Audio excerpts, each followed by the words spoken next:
चलिए अब मैं शुरू करने जा रही हूँ अपना topic that is trial balance.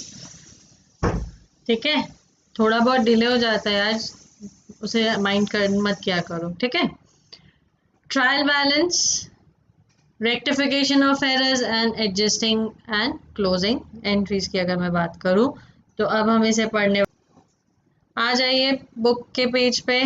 Page number 184 खोल लीजिए फटाफट। मीनिंग ऑफ ट्रायल बैलेंस पे आ रही हूँ मैं सीधा। जो जो अंडरलाइन करूंगी आप भी साइमल्टेनियसली अपनी बुक्स में अंडरलाइन करते जाइएगा। Trial balance is a list or abstract of balances of the total debits and credits of the accounts in the ledger, the purpose being to determine the equality of the posted debts and credits and to establish basic summary of financial statements। ठीक है, तो क्या है trial balance? तो अगर दोबारा से layman language में बताऊं तो ट्रायल बैलेंस क्या होता है?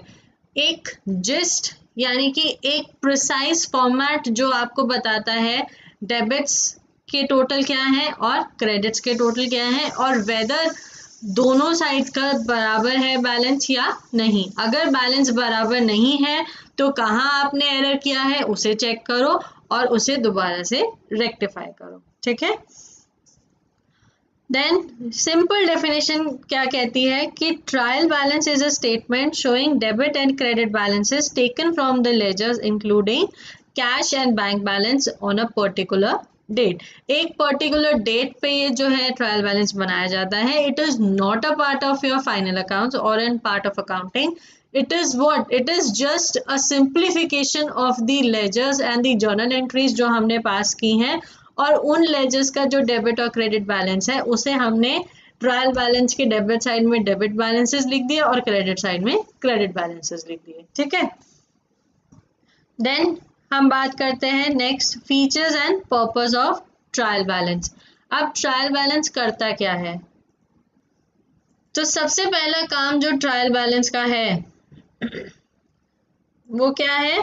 It is the list of the debit and credit items. तो ट्रायल बैलेंस सबसे पहला जो काम करता है वो हमें एक छोटी प्रिसाइज लिस्ट बना के देता है मेरी डेबिट आइटम्स की और क्रेडिट आइटम्स की। ठीक है, it is a list of debit and credit balances from the ledgers, includes cash and bank balance. Cash का बैलेंस जो कैश बुक आप बनाते हैं, जो बैंक बुक आप क्रिएट करते हैं, उसका बैलेंस भी मेंटेन करके रखता है। The main purpose is arithmetical accuracy. क्या चाहिए हमें? अर्थमेटिकल एक्यूरेसी चाहिए कि जो हमने लेजर्स में पोस्टिंग की है वो सही है, टोटल सही लगाए हैं या नहीं लगाए हैं। ठीक है, it is usually prepared at the end of the year but it can also be prepared at any time as in when required, monthly, quarterly या हाफ ईयरली। किसी भी तरीके से आप क्या कर सकते हैं? अपना ट्रायल बैलेंस मेंटेन कर सकते हैं। It enables the trader to know the amount receivable from the customer and amount payable to the suppliers। अभी आपको क्या बताता है? आपके डेटर्स का बैलेंसेस कितना है प्लस आपके क्रेडिटर्स को आपने कितना उधार देना है, ये भी आपको ट्रायल बैलेंस से पता चल जाएगा। Not only your debits and debtors and creditors but it also tells you the expenses जो आपने टोटल किए हैं प्लस जो आपने इनकम्स टोटल अर्न की हैं वो भी आपको पता चल जाता है। ठीक है, it facilitates preparation of final accounts. अब जब आप ट्रायल बैलेंस बना रहे हो, जब आपने ट्रायल बैलेंस बना लिया है तो आपके पास क्या है? लिस्ट है आइटम्स की। जो डेबिट हो रहे हैं वो एक तरफ लिख दिए गए हैं और जो क्रेडिट हो रहे हैं वो दूसरी तरफ लिख दिए गए हैं। ठीक है, तो अब आप क्या करते हैं इस सीन में? जब आप अपना ट्रेडिंग बनाओगे, जब आप प्रॉफिट एंड लॉस बनाओगे, जब आप बैलेंस शीट बनाओगे तो आपको इजी होगा पिक करने में कि ओके ये जो है सारे डेबिट आइटम्स हैं तो ये कहाँ जाएंगे? या तो profit and loss expense side में जाएंगे या बैलेंस शीट असेट साइड में जाएंगे। ये इनकम्स हैं, ये कहाँ जाएंगी? या तो प्रॉफिट एंड लॉस की क्रेडिट साइड में, इनकम साइड में जाएंगी या फिर ये कहाँ जाएंगे? बैलेंस शीट में, लायबिलिटी साइड में। तो वो पोस्टिंग फटाफट हो जाएगी, आपको पता भी नहीं चलेगा, इतनी जल्दी आपकी क्या हो जाएगी? पोस्टिंग हो जाएगी। वेराज अगर आपको एक ये शॉर्ट फॉर्मेट, आपका प्रिसाइज फॉर्मेट ना बना हो ट्रायल बैलेंस का, तो आपको क्या करना पड़ेगा? एक एक लेजर खोलना पड़ेगा पहले, जब वो आपने एक एक लेजर खोला, ठीक है, उसके बाद आप देखोगे अच्छा इस लेजर का बैलेंस डेबिट था, इस लेजर का क्रेडिट था, इसका डेबिट है, इसका क्रेडिट भी है और डेबिट भी है, ठीक है। तो इस तरीके से अगर हम एंट्री करेंगे तो हमें बहुत ज़्यादा टाइम लगेगा। अब मैं जो बात कर रही हूँ ये ट्रायल बैलेंस की और ये सब चीज़ें, ये तब होता था जब हम लोग मैनुअल अकाउंटिंग करते थे। अब तो क्या है, आपके सॉफ्टवेयर हैं, अकाउंटिंग सॉफ्टवेयर हैं, आपने अकाउंटिंग सॉफ्टवेयर में रिसीट की एंट्री मारी, पेमेंट की एंट्री मारी, सेल की एंट्री मारी, परचेज की एंट्री मारी, जर्नल की एंट्री मारी, बस और क्या किया, कुछ भी नहीं किया। उसके बाद उसने आपको ट्रायल बैलेंस भी बना के दे दिया, उसने आपको बैलेंस शीट भी बना के दे दी एंड आपको प्रॉफिट एंड लॉस भी बना के दे दिया। तो सब कुछ तो सॉफ्टवेयर ही कर रहे हैं, बट हमें पता भी तो चलना चाहिए कि वो सॉफ्टवेयर में क्या चीज़ कहाँ से उठ के आ रही है, लिंकिंग तो करनी है हमें, चेक तो करना ही है हमें। तो वो हम इस तरीके से चेक कर सकते हैं जब हमें पता है कि what needs to be done while we are making final accounts, ठीक है। तो फीचर्स ऑफ ट्रायल बैलेंस हो गए मेरे, it is a list of debit and credit balances, it includes cash and bank balances, main purposes arithmetical accuracy transactions की check करना, it is prepared at the end usually, but ऐसा नहीं है कि and पे ही प्रिपेयर करेंगे, unlike balance sheet ये कभी भी प्रिपेयर किया जा सकता है, ठीक है। जब भी मुझे अपने एक्सपेंसेस और इनकम्स को टैली करना है, मैच आउट करना है, तो मैं ट्रायल बैलेंस बना सकती हूँ, ठीक है। It enables the trader to know the amount receivable and payable, जो receivable और payable है वो उसकी वैल्यू भी आपको पता चलती है, and it also facilitates what the final accounts, ये facilitate क्या करते हैं, आपके final accounts facilitate करते हैं, ठीक है। अब बात करते हैं ट्रायल बैलेंस की टाइप्स की। तो तुम्हारे पास ट्रायल बैलेंस दो टाइप के होते हैं, one is gross trial balance and the other is net trial balance. Gross trial balance क्या है, it is prepared at the following stages when total of the debit and credit column of the each ledger can be considered, the total of receipt and payment of the cash book showing separately cash bank and discount columns ये consider कर सकते हैं, write name of all the accounts as per ledger, cash bank discount and as per cash book onto a statement, enter the debit and credit totals, हर एक item के debit and credit items लिखिए and finally take out the total of debit and credit column, ठीक है। अभी gross trial balance क्या कहता है कि आपको लेजर क्लोज करने की जरूरत नहीं है। अगर मैं ऐसे बात करूं तो लेजर आपका क्लोज कब होता है, जब वो बैलेंसिंग फिगर निकाल दिया जाता है। तो ग्रॉस ट्रायल बैलेंस कहता है कि अगर आपका कोई लेजर जो अभी भी ओपन है, जिसमें अभी भी ट्रांजेक्शन्स बाकी हैं, आप उसे भी कंसीडर कर सकते हो जब आप अंडर ट्रायल बैलेंस क्या बना रहे हो, ग्रॉस ट्रायल बैलेंस मेथड से आप अपना ट्रायल बैलेंस प्रिपेयर कर रहे हो। इसमें आपको क्या करना है, सिर्फ डेबिट साइड का टोटल पकड़ो और क्रेडिट साइड का टोटल पकड़ो और उसका बैलेंस लिख दो। ऑफ ट्रायल बैलेंस का मैं आपको ये पीपीटी दिखा रही हूँ, ठीक है। इसमें क्या कहा है कि ग्रॉस ट्रायल बैलेंस मेरा क्या है, it is also known as total method. It is also known as the second name for gross trial balance is total method. इसमें क्या करते हैं हम, total of each side of the account is entered into debit and credit column of the trial balance, can be prepared when posting is done into the ledger. जब आपने journal entry से ledger posting में आपने entries pass कर दी, उसके बाद आप क्या बना सकते हो, ट्रायल बैलेंस बना सकते हो। डेबिट साइड में डेबिट का टोटल लिख देना, क्रेडिट साइड में क्रेडिट का टोटल लिख देना, ठीक है।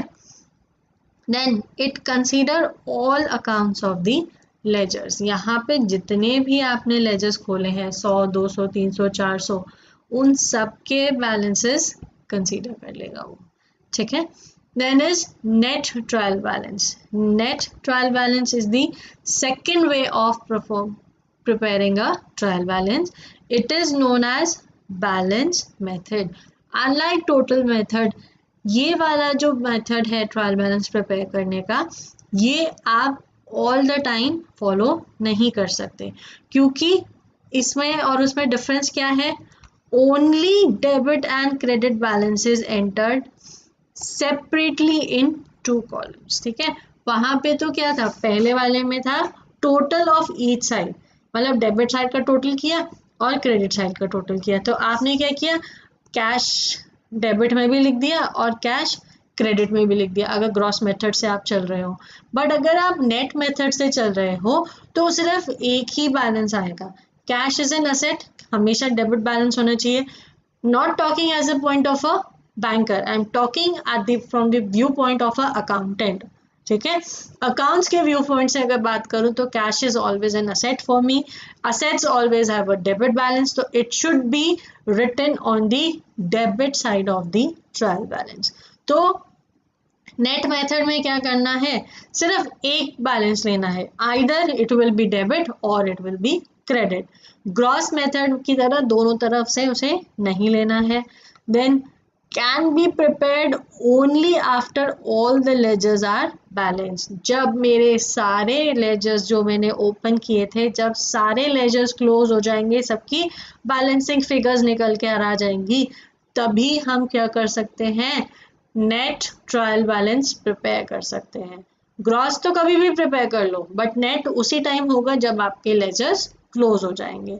तो consider accounts which shows balances, no balance no consideration. किसी लेजर का बैलेंस आया ही नहीं है, ठीक है। यहाँ पे 10,000 की ट्रांजेक्शन थी, यहाँ पे भी 10,000 की ट्रांजेक्शन हो गई। अब इन 10,000 की ट्रांजेक्शन दोनों जगह बराबर हो गई, तो अब क्या हुआ, यहाँ पे बैलेंस बचा ही नहीं, कुछ भी ब्रॉड फॉरवर्ड या कैरी डाउन नहीं करना है। तो जब कुछ ब्रॉड फॉरवर्ड नहीं होगा, कुछ कैरी डाउन नहीं होगा, तो उस केस में हमारे लेजर का कोई बैलेंस नहीं है, और ना ही जब उसका कोई बैलेंस आएगा तो हम उसे कंसीडर नहीं करेंगे, ठीक है। दोनों मेथड्स क्लियर हो गए, type of trial balance, gross and net. देख लीजिए एक बार।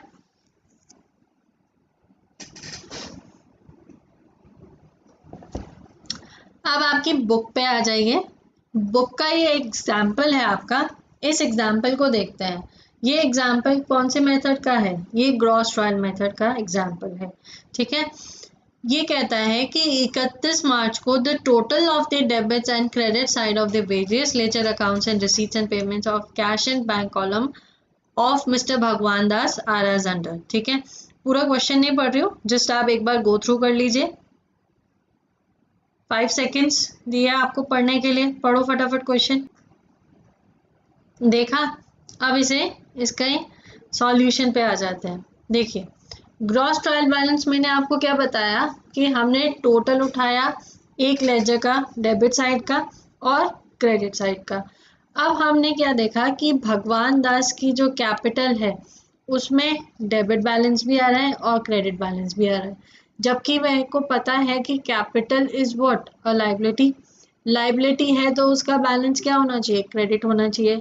बट अभी जो हम ट्रायल बैलेंस बना रहे हैं वो कौन से मेथड से बना रहे हैं, ग्रॉस मेथड से।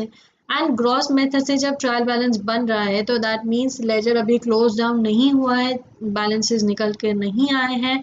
तो उस केस में हम क्या करें, नेट ट्रायल बैलेंस नहीं बना सकते, तो हम सिर्फ अपनी एक्यूरेसी चेक करने के लिए, अर्थमेटिकल एक्यूरेसी चेक करने के लिए हम क्या कर रहे हैं, हम उस चीज को कंसीडर करके चल रहे हैं। तो भगवान दास कैपिटल में डेबिट में 10,000 की ट्रांजेक्शन कर दी हमने, क्रेडिट में 1,35 की कर दी। ड्रॉइंग्स करी हमने 25,000 की, स्टॉक है मेरा 15,000 का, परचेजेस 190 डेबिट है और 4,000 की क्रेडिट है। परचेज रिटर्न है 18,000 का, सेल्स है 6,000 का, 2,45,000 का क्रेडिट में और 6,000 का डेबिट में। Sales return, debit balance, expenses 12,000। I know थोड़ी सी कुछ प्रॉब्लम हो रही है, बफरिंग हो रही है बहुत ज़्यादा वीडियो में, बट प्लीज़ कोप अप कर लीजिए। आज संडे है, सब अपना नेट यूज़ कर रहे हैं, तो हम लोगों को थोड़ी सी प्रॉब्लम हो रही है। सब जियो चला रहे हैं, सब नेट पे बैठ के पिक्चर्स देख रहे हैं नेटफ्लिक्स पे। आई नो थोड़ा सा बफरिंग हो रहा है, झेल लीजिए प्लीज़, डोंट वरी। हूँ मैं यहीं, कहीं नहीं जा रही हूँ, जब तक क्लास ओवर नहीं होगी तब तक यहीं हूँ मैं। सेल्स है 6,000 की, डेबिट क्रेडिट है 245 की, सेल्स रिटर्न है 13,000 की, एक्सपेंसेस है 12,000 के, डेबिट कस्टमर डेबिट भी हो रहे हैं क्रेडिट भी हो रहे हैं, सप्लायर्स में डेबिट बैलेंस भी है क्रेडिट बैलेंस भी है, कार देना बैंक का बैलेंस, कैश। तो इस तरीके से मेरा क्या बन के आया है, ग्रॉस ट्रायल बैलेंस बन के आया है। तो दूंगी, चलिए वॉइस क्लियर है तो बस सुनते जाइए फिर आज। अब हम आते हैं नेक्स्ट मेथड पे, that is net trial balance. अब नेट ट्रायल बैलेंस क्या कहता है, under this trial balance net balances of each accounts are drawn and shown in the trial balance. ठीक है, तो यहाँ पे क्या है कि हर एक लेजर के बैलेंसेस लिए जाते हैं, उन्हें कंसीडर किया जाता है और उन्हें ट्रायल बैलेंस में हम कंसीडर करते हैं। If the debit total of an account is more, it will show debit balance. If credit total of an account, credit balance. ठीक है, क्लियर। तो नेट मेथड में और ग्रॉस मेथड में आपका डिफरेंस पता। तो नेट ट्रायल बैलेंस की बात करते हैं, इसे डिस्कस करते हैं। अब जो आपका पहले वाला इलस्ट्रेशन था उसी को दोबारा से कंसीडर कर रही हूँ। तो भगवान दास की कैपिटल में 125 आ गया क्रेडिट बैलेंस में, ड्राइंग्स आ गई debit, stock 15,000, purchases 1,86,000, purchase return 18,000, sales 2,39,000, sales return, expenses, customer, supply, car, bank balance और कैश। अब आप देख रहे हैं कि ऊपर वाले मेथड में और नीचे देखो, यहाँ पे क्या था, हमने डेबिट में 10,000 लिखा, क्रेडिट में 1,35 लिखा, बट नीचे हमने क्या किया, सिर्फ भगवान दास की कैपिटल में हमने 1,25 की वैल्यू ली। उसके बाद ड्राइंग्स डेबिट ही होती है तो वो 25,000 आनी चाहिए, यहाँ हमने डेबिट में ही ली 25,000। स्टॉक जो है असेट है हमारे लिए तो डेबिट होना चाहिए, तो अब हमने नेट मेथड में भी उसे क्या किया, डेबिट किया। Then we have purchases 190 and 4,000।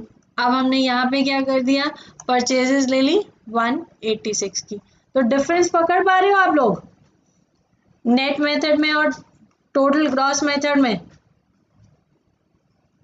एक बार इसे देख लीजिए, कंसीडर कीजिए। अब बाकी इलस्ट्रेशंस आपका होमवर्क है, वो होमवर्क कर लीजिएगा। ठीक, ये देखो मैंने आपके लिए अलग से फॉर्मेट रेडी किए थे कि ग्रॉस मेथड में हम डेबिट और क्रेडिट को इंडिविजुअली नोट डाउन करते हैं। ये देखो इंडिविजुअली इस तरीके से हम नोट डाउन करते हैं। थोड़ा आपको मैं जूम इन कर,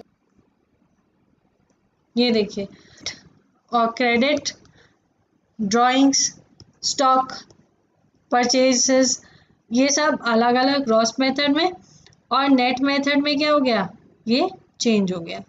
नेट मेथड में क्या चला गया, क्रेडिट, ड्राइंग्स डेबिट में, स्टॉक डेबिट में, purchases, purchase return, sales credit होती है तो क्रेडिट हो गई, सेल्स रिटर्न डेबिट होता है तो डेबिट में आ गया, एक्सपेंसेस डेबिट होते हैं, कस्टमर मीन्स माय डेटर्स, तो डेटर्स का बैलेंस भी कौन सा बैलेंस होता है, debit balance, suppliers means creditor तो उनका क्रेडिट बैलेंस, कार का बैलेंस डेबिट है, बैंक का balance, bank is an asset, cash is an asset. तो ये सारी चीज़ें इस तरीके से मेरे बैलेंस में रिफ्लेक्ट कर जाती हैं।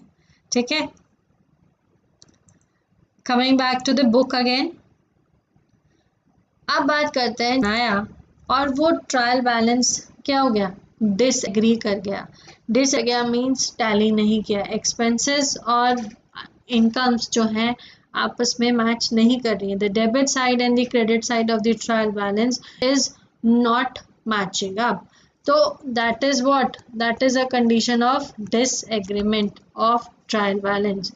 तो डिसएग्रीमेंट ऑफ ट्रायल बैलेंस क्या कहता है कि जो ट्रायल बैलेंस जो हम बना रहे हैं वो बना किस रहे हैं कि हमारी अर्थमेटिकल एक्यूरेसी चेक हो सके, हमारा डेबिट का और क्रेडिट का बैलेंस निकल के बराबर आ सके।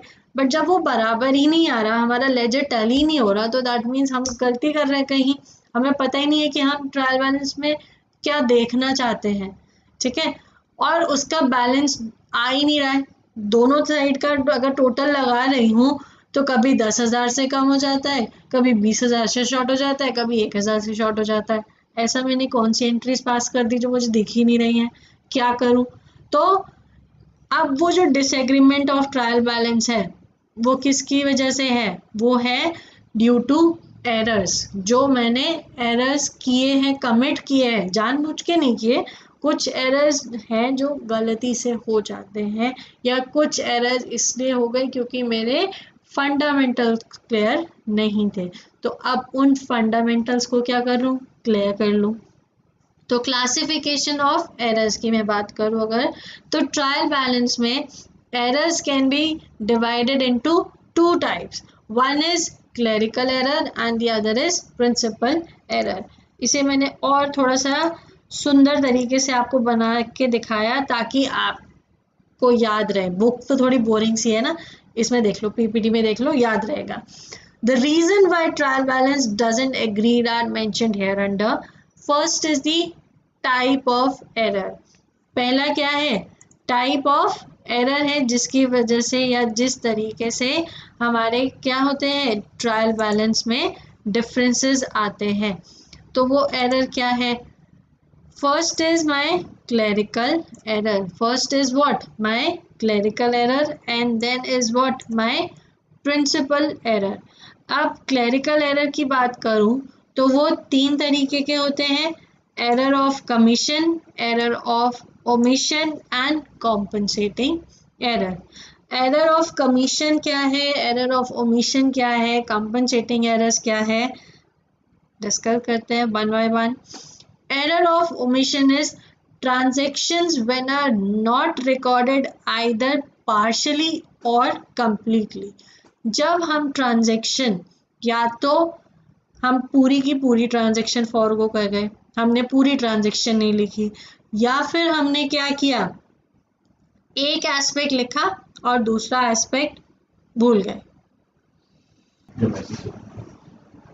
कि आपको पता है कि आपका जो ट्रायल बैलेंस है वो कौन से मेथड से बन रहा है। देन आपको आपके फॉर्मेट्स क्लियर हैं कि आपके फॉर्मेट्स कैसे हैं। देन यू नो कि what are the type of errors. तो ये जो है, ये सब क्या क्या है, आपको एक बार गो थ्रू करने हैं। अपनी बुक एक बार पढ़ लीजिए, बुक क्या कहती है। उसके बाद नेक्स्ट सेशन में मैं आपसे मिलूँगी और मैं आपको रेक्टिफिकेशन ऑफ एरर्स बताऊंगी और उनको रेक्टिफाई करना बताऊंगी कि उन एरर्स को रेक्टिफाई कैसे कर सकते हैं हम। ठीक है, तो आज का सेशन मैं यहीं पे एंड कर रही हूँ। शाम को कमल सर आपसे मिलेंगे 6 बजे। 6 बजे आपकी क्लास होगी। आज की क्लास यहीं पे रोक रही हूँ। Rectification of errors, one sided errors, double sided error, इन्हें सही करना, इनके बारे में नेक्स्ट सेशन में डिस्कस करेंगे। Till then keep revising.